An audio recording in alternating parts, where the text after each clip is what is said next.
All right, let's dive right in. Today, we're getting into a really big question in education right now. How in the world do we make online learning actually work for every single student?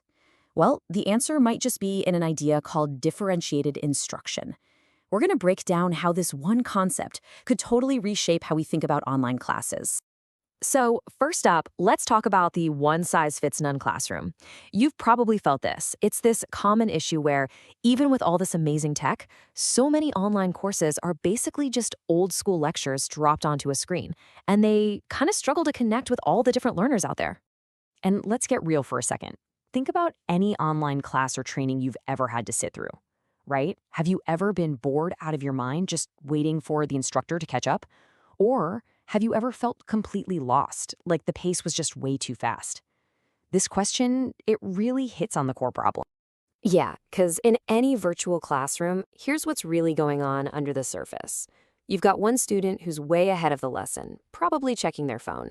You've got another student who's totally overwhelmed and starting to shut down. And then there's everyone else in the middle, just hanging on.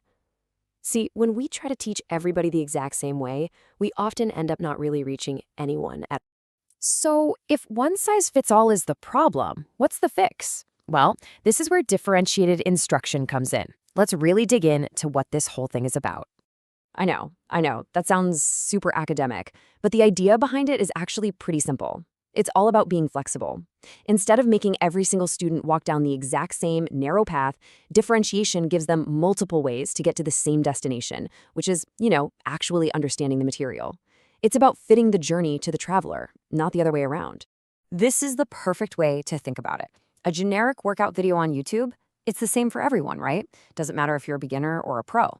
But a personal trainer, they figure out your goals, your strengths, your weaknesses, and they build a plan just for you.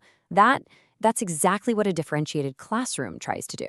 And this is where it gets really, really interesting. Just look at the difference here. The big thing to notice is the student's role. In that traditional model, you're just sitting there, passively getting information beamed at you. But in a differentiated classroom, you become an active participant. You're making choices, you're engaging with things in a way that actually clicks for you. And the goal shifts from just getting a certain score on a test to actually measuring how much you've grown over time. It's a game changer. Now you might be thinking, okay, this sounds like a ton of extra work for the teacher. And you're not wrong, but here's why it's so important. The payoff is huge, and not just for the students who are falling behind, it's for everybody. Think about it. This approach completely flips the dynamic. That advanced student who's usually bored stiff, now they get a real challenge. The student who feels lost, they get the exact support they need to finally catch up. It also helps people who learn differently. Maybe offering a video for a visual learner or a podcast for someone who's an auditory learner. And at the end of the day, what happens? Students start to feel confident. They feel like they actually own their education. Okay, so theory is great. We get the what and the why. But how do you actually do this stuff in an online class? Let's get practical and look at how it works. It really comes down to these three main things an educator can adjust. First, you've got content. That's what the student learns. Super simple example. Offer an article at a few different reading levels, or let them choose between reading a chapter and watching a quick video summary. Next up is process. That's how they learn it. Maybe some students work best collaborating in a Google Doc, while others would rather build a mind map on their own. And finally, you have the product. This is how they prove they've learned it. Instead of just a 5-paragraph essay for everyone, why not let them create a podcast or a short video or an infographic? Online tools make all of this flexibility incredibly doable. And here's the best part. You don't have to totally blow up your whole curriculum to get started. It can start with really simple steps. Use a quick poll at the beginning of class to see what everyone already knows. Or, instead of one activity, just offer 2 different options. The key is just to start small and build from there. So, when you pull all of this together, the flexibility, the focus on the individual, the active learning, you start to realize this isn't just another teaching method. It's actually a pretty powerful look at where the future of learning is headed. And this quote it absolutely nails it. We're not just trying to copy and paste a physical classroom onto the internet.